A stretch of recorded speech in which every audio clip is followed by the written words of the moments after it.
Hey, good afternoon, PTA family. We're so excited to be back for another Wednesday meetup with everybody in our PTA families, our parents, our caregivers. We hope you're having a great week.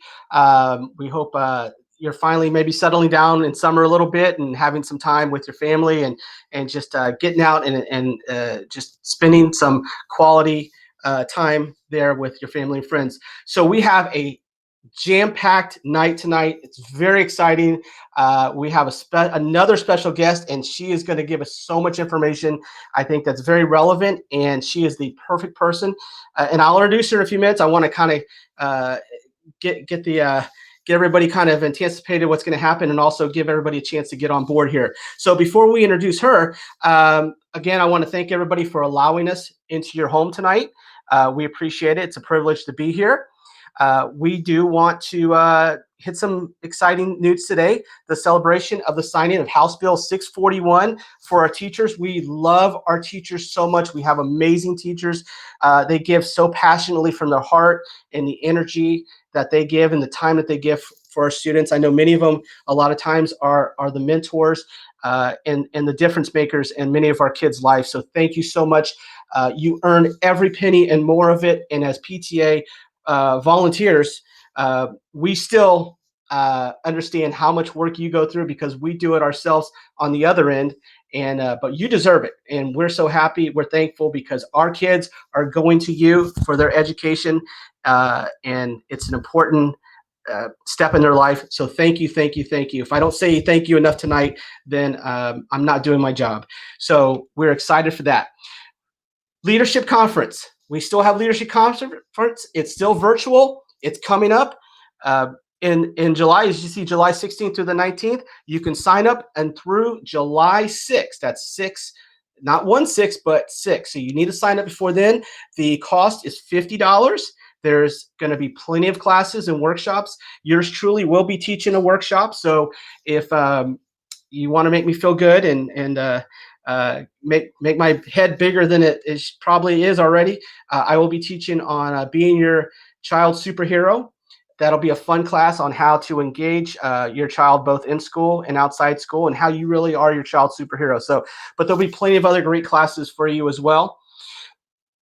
Reflections. I matter because we're continually to promote this, because even though it's so early in the year, we may have a lot of students who are looking to maybe write some music, write some words to the music, do some choreography, and we want to give them a chance to get going on that as soon as possible and start working on what they'd like to submit for I Matter Because. We have a wonderful person, Lisa Marie, who handles our reflections. So if you have any questions, reach out to Lisa Marie, and we'll make sure she gets your information and answers your questions as best as we could.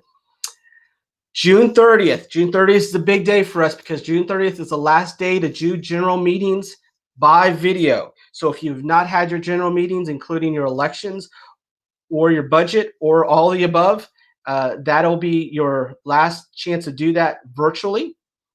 If not, you will probably have to wait until you can do it either in person, or if the Florida PTA decides they want to extend it again at some point. But at this point, June 30th is the final day for that.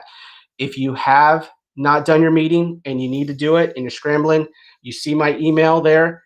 Email me. We'll take care of it for you. We have plenty of resources and people who can help you take care of those meetings, give you the information. We can even conduct them if you have to.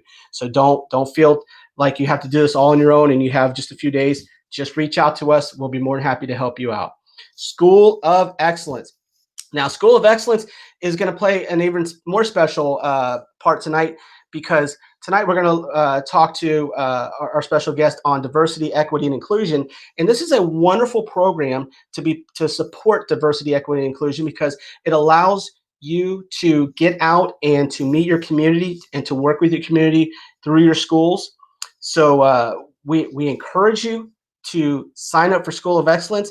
It is a commitment. It is a one-year commitment, but we know we have the best volunteers in the world. So I think everyone here can do it. Again, if you have questions, reach out to us. We'll be more than happy to get you that information. You can also go on Florida PTA's website. There's information there as well. So don't just dismiss it. Don't think you can't do it. You can do it. You just got to put a little bit of time and effort into this, but the impact it'll make on your community and your schools is worth it.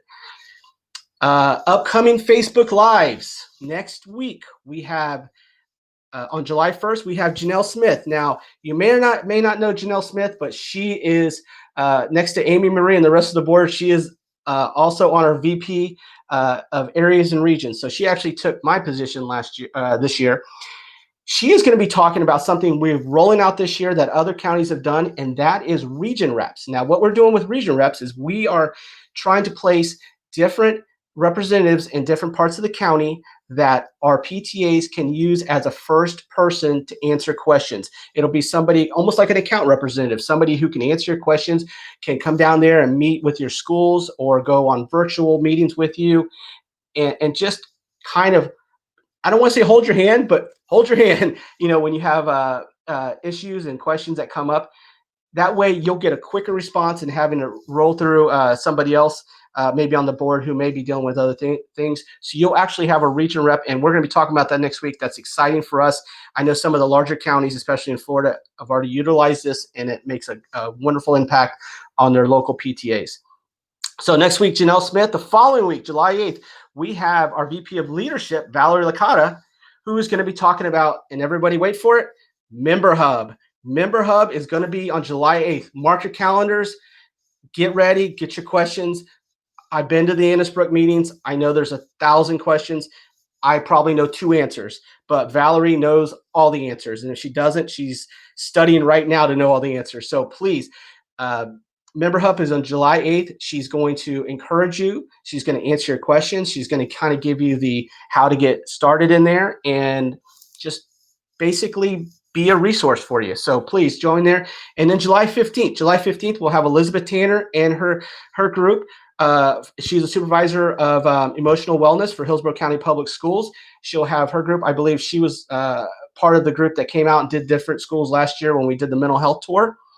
They're going to come in. They have a short presentation that they're going to give to each one of you that will also be able to, it's a PDF, a PowerPoint, so they'll be able to send it to you as well, but you can watch it online and then answer your questions as well. So mental health obviously is a hot button topic for all of us, and it's we just really need to continue to drive home these points of how important it is for our kids' well-being mentally. So that is our next 3 weeks. So we have an action jam-packed month ahead of us, and it's exciting. And I'm so blessed to have so many great people coming on board. So as I said, I'm very blessed. That is a perfect segue for what I'm about to tell you. I am so blessed and excited to have our next guest this week. She's experienced 4 years. She has been the Chief Officer for Diversity, Equity, Inclusion for Hillsborough County for our district. She has so much knowledge, so much resource. I've been harping on you guys to look at including a diversity, equity, inclusion chair. Well, this is your week to get some of those questions answered and to hear from an expert who can help us and direct us and get us moving forward. So I'm going to introduce her in the proper way, and that will be Dr. Minerva Spanner-Morrow. She did give me permission tonight, and I think tonight only, to call her Minerva, so we'll do that. So if she can jump on board. And thank you, Frank, and Hillsborough County PTA. I am so excited to join you today on a topic or topics about diversity, equity, inclusion that I am so passionate about. Usually you hear about diversity, equity, and inclusion strategies at the school district level, at university levels, and even corporate. But to have you and your organization make it a point to really make this conversation important as we look around about what's going on in the world and in our community. I think it's timely, and it speaks highly of where your organization want to go. So I'm glad to not only represent our district, but also to talk about some of the information that you want to learn more about. And some of it will be my opinion and some of the research that I've done myself. And these would be suggestions. And of course, in collaborating with other organizations, because I think you mentioned that you like to collaborate with other local organizations around these topics. I think it's very important to get their input as well. So thank you for having me, and thank you to parents who have worked with the Office of Diversity, and such as yourself, Frank, having you on different projects, Damaris Allen, Arlisha Oates. And so I'm really excited to hear more about what your plans are. So thank you. Wonderful. Thank you. Thank you so much for marking some time for us. I know you have a busy schedule, and I know you have to be somewhere sooner than later tonight. So let's get to it and make sure that we get as much information to our parents and caregivers as possible. So I'm going to go ahead and start us out with a couple of questions here, but wherever the conversation takes us, we are trusting in you. So why is it, let's start with the most obvious. Why is it important to have a diversity, equity, and inclusion chair for our local PTAs? Well, a very important question. It is important because we serve ultimately our students and our family. And we are very, very fortunate that in the city of Tampa in Florida, we have a diverse community, a growing diverse community. And so we want to make sure that we meet the needs of all of our students and our family. And I think that's why it's very important. We're all unique. And to just ignore diversity and to say, well, let's all get along, which is very important. That's the ultimate. Getting along so that we can do great things for our students, student achievement, and making sure that we are supporting our diverse family. So that's one of the very important reasons why diversity, equity, and inclusion is important. Awesome. Go ahead. Keep going. Another important reason is, although we all by nature, sometimes by nature, love diversity, and we understand that it is, everything that we do around diversity, equity, and inclusion has to be intentional.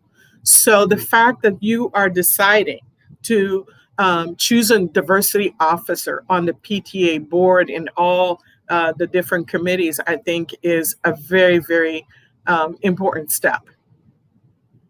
Thank you. Yes, and it's one that we definitely take with an importance because of, as you said, we have a very diverse community. I grew up in this community, and I've seen the changes. But it's still a small town, and we still know each other. And it's wonderful to be able to even something as simple. It's nice to go in different areas and try different foods. I mean, these are some of the advantages of having a diverse community. Is just enjoying all the differences that we have together as a community. So, what are some ways as for our schools that we can connect with our community and students through a DEI? I think, first of all, it's important to let students and family know where you are with diversity, equity, and inclusion, and what stance you have regarding the topic. If you notice, recently we had a board meeting where the board unanimously took a stand against racism, against inequities. In March of 2017, a racial equity policy was passed. We've had proclamations, LGBTQ proclamations, diversity proclamations. So I think all those things are very important. So the first step in letting parents know that you are an inclusive organization, I think is very important, whether that be during your meetings, on your website, in communications in different languages to parents, I think is one good step. Another thing that comes to mind is a policy, right? What policies do you have, for instance, currently on your PTO bylaws that refers to underrepresented populations, and how are you going to advocate for them, and that you are an advocate for them, I think is also very important. And then really reaching out to families. I think one of the things, Frank, that you mentioned, which I think is very important, is, how do we communicate our efforts and who do we work with? Obviously, working with the school district as you have been doing, working with the individual schools, making sure you know the principals and the teachers and the staff, making sure that they know where you stand and how you want to positively collaborate with them to do what's best for students, I think are very, very important. Um, Offering to volunteer, offering to have them serve on your committee and vice versa. And there are some organizations, and I think I want to mention them by name because I've worked with them. You may have worked with them.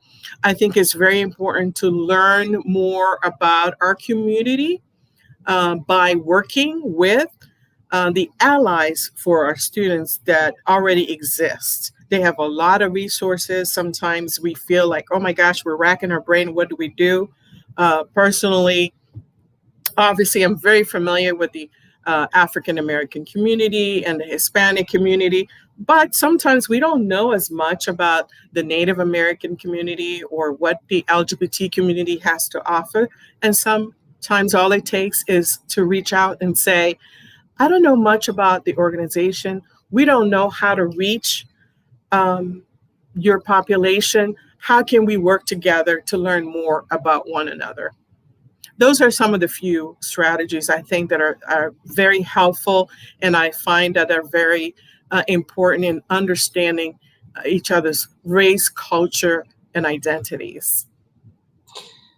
I love, especially the end portion of it, talking about reaching out. It's funny you say that because the Florida, or not the Florida PTA, the National PTA has a diversity toolkit, and that is straight out of the playbook, is reaching across and communicating with our different ethnic groups and multicultural groups on how we can help them to advocate for their child. And I think that's so important that we need to take the first step. We can't expect them to come to us. The next question I had for you, I know I kind of gave you some of these questions ahead of time because some of them I'm sure may need a little bit of studying, or at least I don't expect you to remember all this stuff sometimes. So, what are some educational and enrichment resources that we can give to our local PTAs that they can use as a starting point to start working with our kids, our students, and our teachers?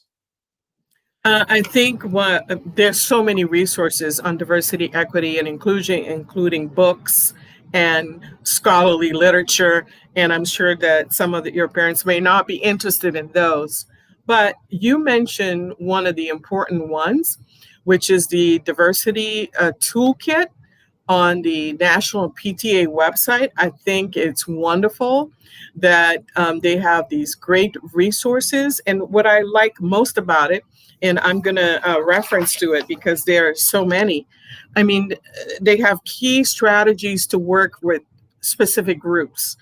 They have how to reach out to African American families and their children, Hispanic children, American Indian, Alaska Native children, students with disabilities, LGBT community, students with special needs, male students, and fathers also, because sometimes there's a lack of maybe involvement with more of the fathers. Sometimes we forget them, or maybe they perceive the organization to be something differently than it is. And so it's really great to have you as the head. Of course, I'm biased. I do like Damaris Allen, and I've worked well with her and Leanne Klum and all the ladies. But we need diversity of gender too on the committee so that we can get different perspectives. Another resource is the National Education Association for Teachers. They also have a diversity toolkit, which I find very helpful and user-friendly. Because when we're talking about such a heavy topic, it's very important that, we don't put big, like, dissertation articles in front of parents, but user-friendly resources that they can read and they can relate to. Also, I think teachingtolerance.org is also a very, very useful resource that I use. For example, how do we support Black students, African American students during this time? Obviously, with everything that's going on, we see that people are kind of feeling uncomfortable what's going on, and how can we reach out to our African American families and give them the support that they need. And you actually go on that website, and they have real-time information that is very useful for any group. And I think those are the three ones. I can probably email you a list of resources, because I did have a couple of links.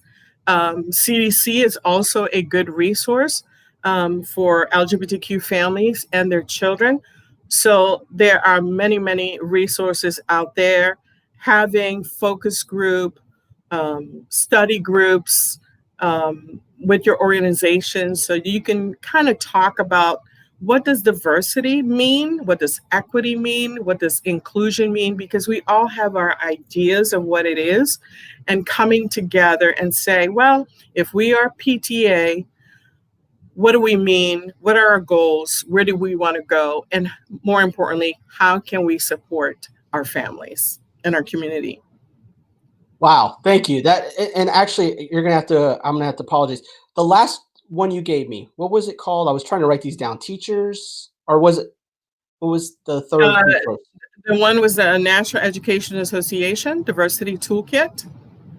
And then the CDC has, if you go on their website and you type in LGBTQ, if you talk about health issues regarding families, it is a good website.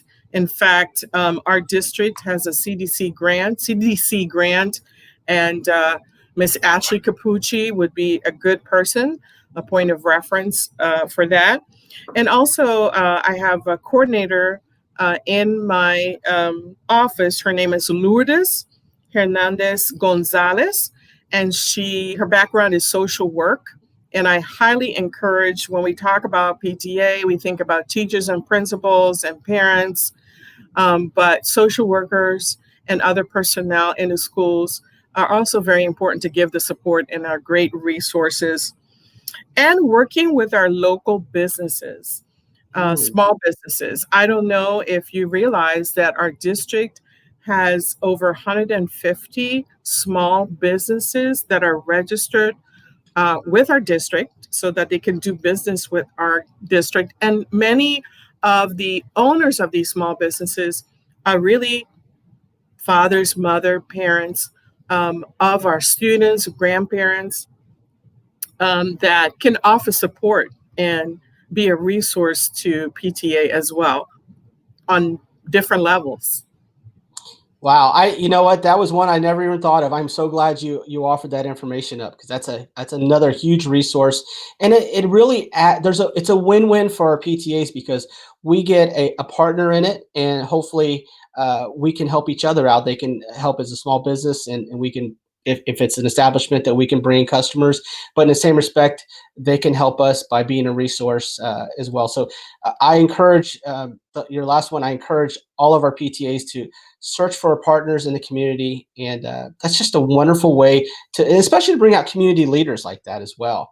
So Definitely. yeah, And Eric Graham is the officer in the Office of Supplier Diversity. You can also go on the district website and you type in Office of Supplier Diversity, and you can find out more information on how to register as a small business. But there's also a database of small businesses, whether it's a T-shirt that someone needs, or pencils, or someone to paint something, or there is a long list of services that are provided. But also, they can serve on your committee so that they know how they can support your efforts. I think is very important. amen, amen. Now, I do want to get to. I know you mentioned something about a PPP. or something. I don't know if it was an acronym that you talked to me about. Oh, yeah, because I, I think I remember you asked me a question about you want to know what characteristic does a diversity officer need to have. I think yes, that's what you yes. mentioned.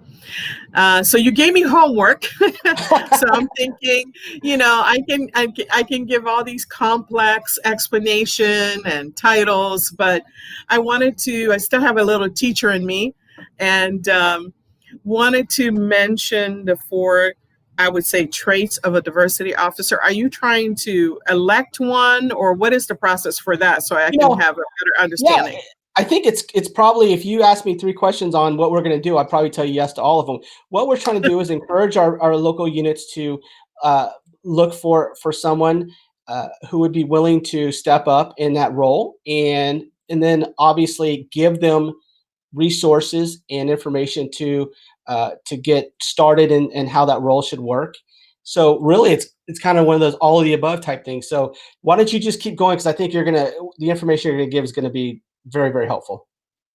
Okay, wonderful. Um, I came up with the four P's of a diversity officer. And one is a person who's passionate about diversity, equity, and inclusion, who is kind of versed. You don't have to be a scholar or a professor or anything like that. As a parent, a person who has a deep belief and values around diversity, equity, and inclusion, and that they're very inclusive of other people.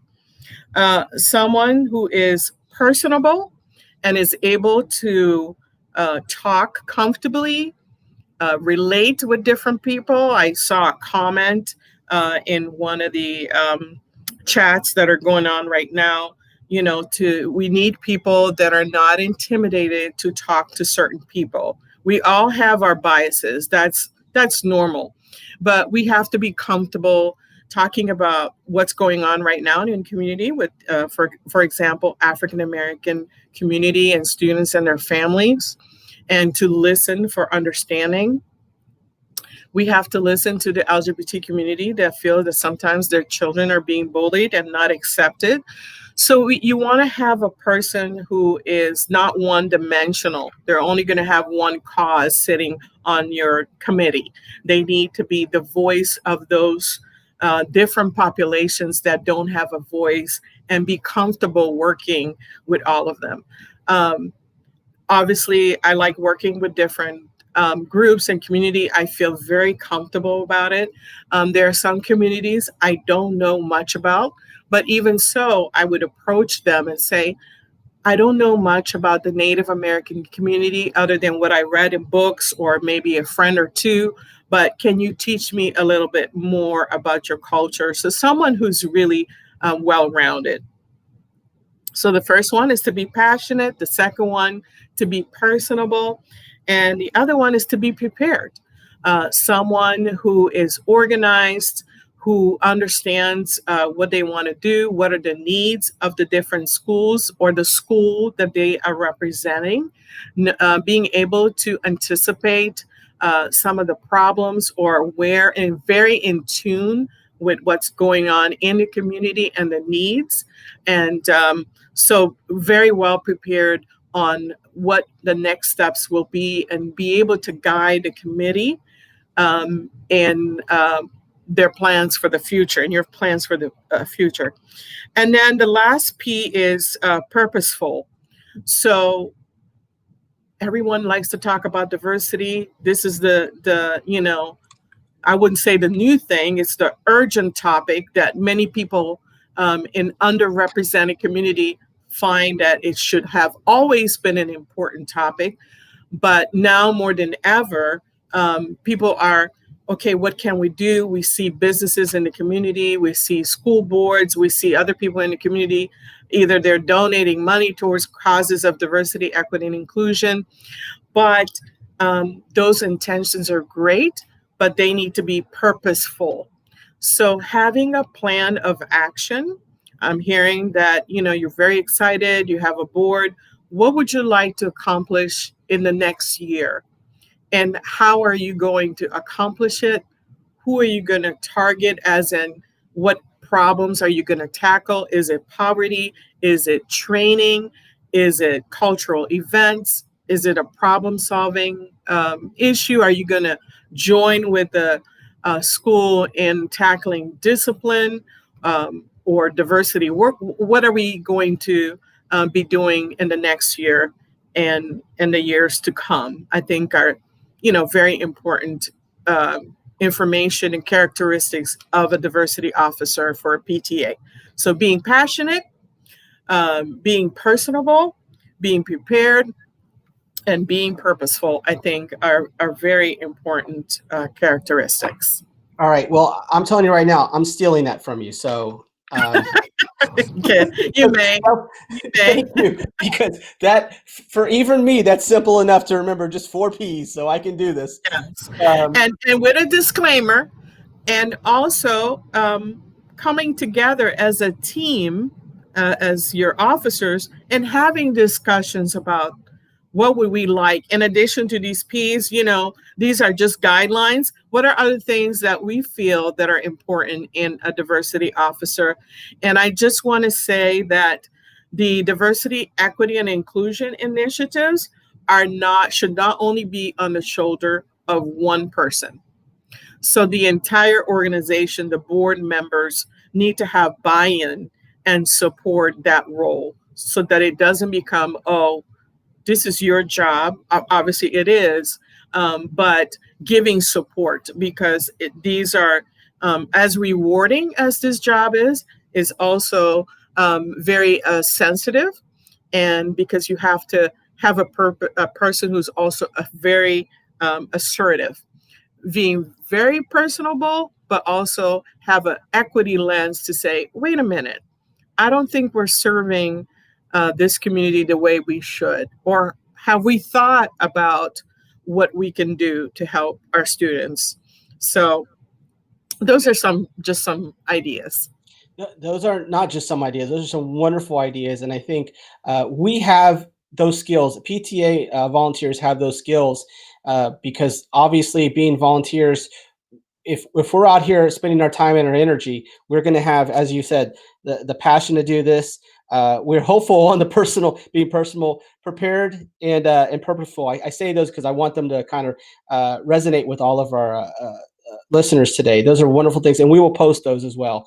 So wonderful information. I know you got to go here in a few minutes, but I do want to take just a couple more minutes before I go any further. I want to say I see a few people online that and please, if you have any questions, this is the opportunity to ask. There's no better time to ask if you're looking to create this chair position, or if you're looking for somebody. But Elma Campos, thank you. Julie Sanchez, thank you for coming on here. I see Becky Smith, Lisa Boatman, and I don't want to say the best for last, but she has become a good friend, and somebody, a very trustworthy friend lately, and has been a big help in my life. And that's April Cobb. I know April is at Jennings Middle School. They are raring to go on their PTA, and she's been out in front leading the charge. So thank you all for jumping on here. So if there's any questions, please. Let's see. DEI must also serve with integrity, accountability, and transparency. April, absolutely 100%. And I think that goes for all of us exactly. But yes, because we're talking about DEI, that's so important. It really is, especially in today's world. We need to be transparent with everything that we do. And I think something that you alluded to, Minerva, is sometimes we have to have the hard discussions, and it may be awkward. But as long as we're being honest and transparent with people, I think everyone's going to understand we're just trying to learn. We're just trying to understand how to reach out better. So anything you want to add? Diversity, equity, and inclusion initiatives are not always the feel-good conversations, because we're not going to move the needle and change the status quo. I'm hearing a lot of comments, as I'm seeing, about reaching out to our African American males and giving them the support, and our students. So when the community comes and they reach out to us, sometimes they do it with a lot of emotions, because they're either angry or they're tired, or they're just frustrated or afraid. And we need to listen for understanding. And this job requires a lot of listening. But I like the accountability piece. The accountability piece is very important, and it goes with the one of the P's that I mentioned, to be purposeful. And if we're saying we're going to do something, then do it, and then measure the success of it. How do we know it's working? What, after a year of implementation, what are the successes? What can we improve and enhance? So those are very great comments. So thank you to those who are asking questions and commenting in the chat room. So thank Yes, you. very nice. I do want to something you had alluded to earlier, and I guess I started the conversation, but you actually took it a step further. Was our DEI um, uh, toolkit? Excuse me. If for those who are listening, if you go on PTA.org and you find the Diversity, Equity, and Inclusion toolkit, I would go to page 18, start from there, and that is going to be a springboard to helping you on exactly what Minerva has talked about tonight, and it goes through all of the groups that she mentioned as well, and just basic ideas and suggestions for how we can reach out to our different communities. So, so definitely, as I said, page 18. I'm trying to think of anything else I want to make sure. I know something I failed to do is I did want to allow everybody to get to know you personally. So if you said earlier you don't want to brag on yourself, but I'm telling you, I want you to brag on yourself because you've been an instrumental part of our community. So tell everybody out here exactly what you're doing, and maybe if you want to work backwards in some of your passions, and let us get to know you a little bit more. Well, many years ago, I'm not going to say how many years ago, I was born in a very humble neighborhood of Aruba in the Caribbean, the Dutch Caribbean. And as you know, that people from the Caribbean are very multicultural, and came here with only one suitcase on my back, wanting to graduate from college. So I came to America to go to college, and was the first person in my family to graduate from college, married African American, and who is now the father of my children, who identify as African American men. Have a rich Dutch background, wanted to be a teacher, never thought I would be a teacher as well. Got promoted as a principal in Steubenville, Ohio, and held different positions, mostly in the inner city, and also worked mostly at the high school and secondary level, was a director of adult ed. And then my connection to Florida was my father. He lived in Florida for many, many years, and I have nieces and nephews that lived in Florida. My brother lived in Florida, and so that is my connection. I lost my dad 4 years ago, so it's just so happened I was looking at an advertising that said Chief Diversity Officer in Florida in Tampa. And I'm like, should I apply for it? Because part of my doctoral degree, which I went for my doctorate, I went for master's and then doctorate, um, was heavily on how do we close the achievement gap for African American students and Hispanic students. That was mainly the focus of my dissertation, because they're nationwide. There are not too many high school that have done an excellent job in ensuring that African American students and Hispanic students are graduating. So that became my topic. And I studied multicultural education, diversity, equity, and inclusion. And then when I saw the advertising, I said, maybe I should apply for it. So my friends and family knew about my passion of advocating for students, because that's really what it's about. As adults, we support each other, but in my humble opinion, my first calling is to advocate for students and their family, and who may not have the opportunities.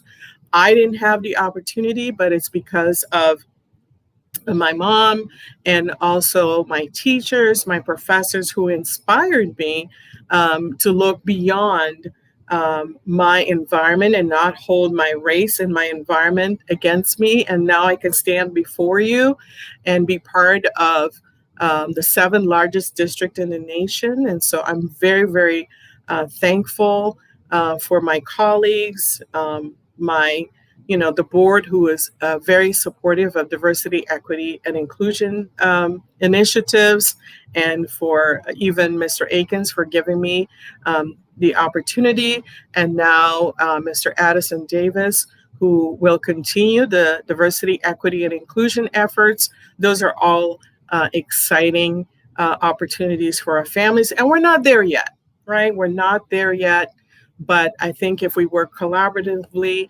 and with organizations such as yours to keep us accountable, I think is very important. Our students need to have advocates. And so that's why I went into education. And I am so grateful and thankful for all the organizations that I worked with. And I do want to mention them because there's so many, but I do to give them a thank you. And they could be a resource for you as well. And I mentioned that before, the NAACP Title VII, Native American Community, the Hispanic Chamber of Commerce, the South Shore Chamber of Commerce. We have TOBA, who are professional Black men that work in our community. We need to tap into those men right here in the community who are role models. GLSEN, Metro Health, the Islamic Society of Tampa Bay, local churches who are willing to help. We have a National Diversity Council in Tampa, in the city of Tampa. I'm a member of it, and I'm sure that if you look them up on LinkedIn, they could be a very good resource. Equality Florida has been great. We have the Men of Vision. I know, the Men of Vision, they're everywhere, and they are always involved in everything. But, sometimes in a way to reach, like I mentioned before, a community is to ask them, how can we get more families involved, and how? And look at the pandemic that has caused us to find creative ways to communicate with one another. And why not use the media or other ways to get other people involved who maybe normally wouldn't have come physically to the school.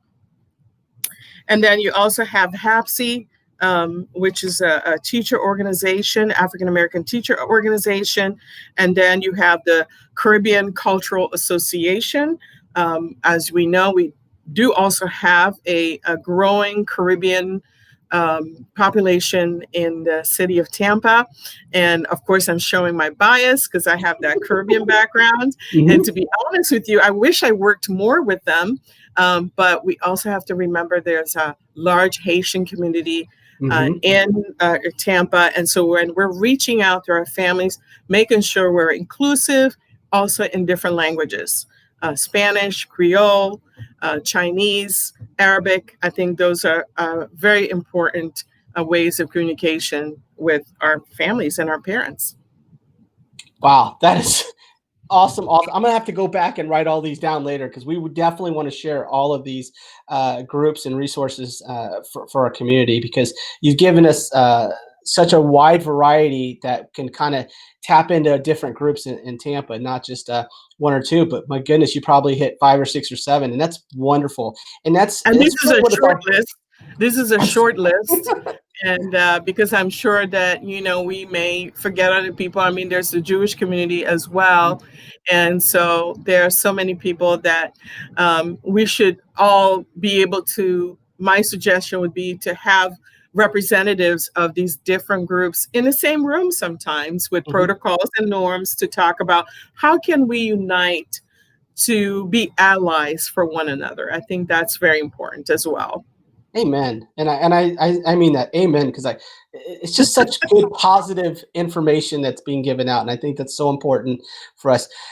I know you have a meeting to go to in just a few minutes, and so do I. So I'm going to go ahead and take us home here. But I want to thank you so very much, and I'm going to go ahead and use your proper title here, and Dr. Minerva Spanner-Morrow. Thank you so much for your time, your passion, your energy, your knowledge, and of course, just being a wonderful resource. We have parents and caregivers out here listening, and I know they're looking for direction and information. And you've given us so much to start out with, and we're appreciative of that. And I know your time is very important, so we're appreciative of your time so much. And we'd love to possibly think about having you on again in the future, or maybe doing something else together in the future with you. So we will not be strangers, I can promise you. I think you're getting a Virginia Byram. Is that a friend of yours, Virginia Byram? I guess so. Love from Steubenville. Yes, Yeah. that's a great, awesome. It's great too. And also, one thing I wanted to mention that, one thing your organization want to think about is training in unconscious bias and implicit bias. Our district leadership and also our teachers are all have slowly gotten the bias and unconscious bias training. Um, Training in microaggression, training in racial bias and institutional racism. I think um, I don't want to leave the conversation by emphasizing how important the training is. It's not the only solution to the issues that we're having worldwide and in our society and community and in our nation, but it is a good beginning so that everyone is on the same page about the language of diversity, equity, and inclusion. So I really appreciate you having me. Good luck to you. And thank you for being advocates for our students who don't sometimes have a voice or their families don't have a voice. So I appreciate the work that we've done together so far for the past 4 years. And I wish you all the best. Thank you very, very much. So as we say goodbye to everyone, and we close the doors to another evening, again, we want to thank our special guest, Dr. Minerva Spanner-Morrow, for coming out and spending some very quality time and sharing some amazing resources. We appreciate you allowing us into your home, and we hope that it's been informative, it's been interesting, and even fun, and definitely, I guess probably the best way is productive and purposeful, I think, if I'm going to steal one of your words there. So we will see you again next Wednesday night. As they used to say, same bat time, same bat channel.